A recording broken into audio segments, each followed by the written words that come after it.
Okay, guys, this is a speedometer for a 1954 Bel Air 210. Should be similar for a lot of these of this vintage. Um, so this was making a really grindy noise when you're going down the road. Just started happening after it got cold. Wasn't an issue before that, but the car's been off the road for 30 years. Just got it back on, so not overly surprised that the lubrication's gone out of it. So as you can see, I went ahead and disassembled this because I was kind of figuring this out as I went. So um, there were two screws in here, um, and then this bezel was crimped on and around that edge. So I was real careful and bent those back so that I could separate the lens and bezel from this housing. And then once I got the screws out of this, I was able to gently tap on the speedometer. I mean, gently, like really gently. You don't want to bang on these things because they are precision instruments and all.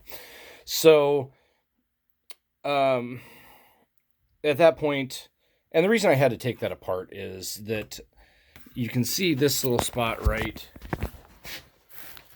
there, that little hole. There's a little brass cup that sits inside there, and oh geez, there it is. It's obviously very, very, very small.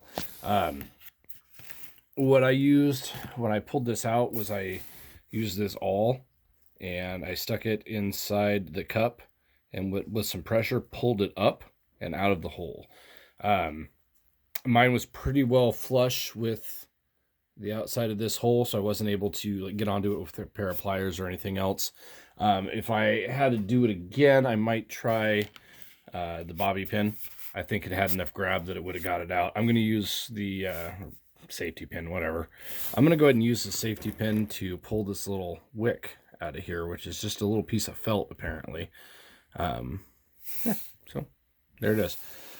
So what we're going to do is I'm looking inside there, and I can see that the shaft is right there. You can see it moves when we spin that. I'm going to set this on its side. Maybe. Okay. I set that on there, and I'm going to put a few drops, like probably 2 small drops. One was enough. I'm going to let that kind of soak in and do what it's supposed to do. And then this wick, I am going to just soak the bejesus out of it.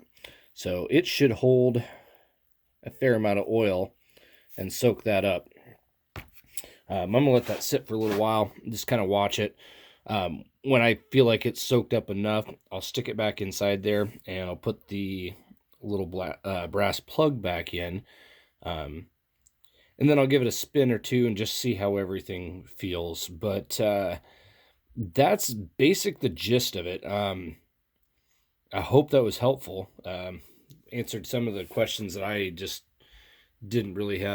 wasn't able to find answers for when I was doing this. And, some of y'all understand better when you see it done. So anyways, hope it was helpful. Thanks.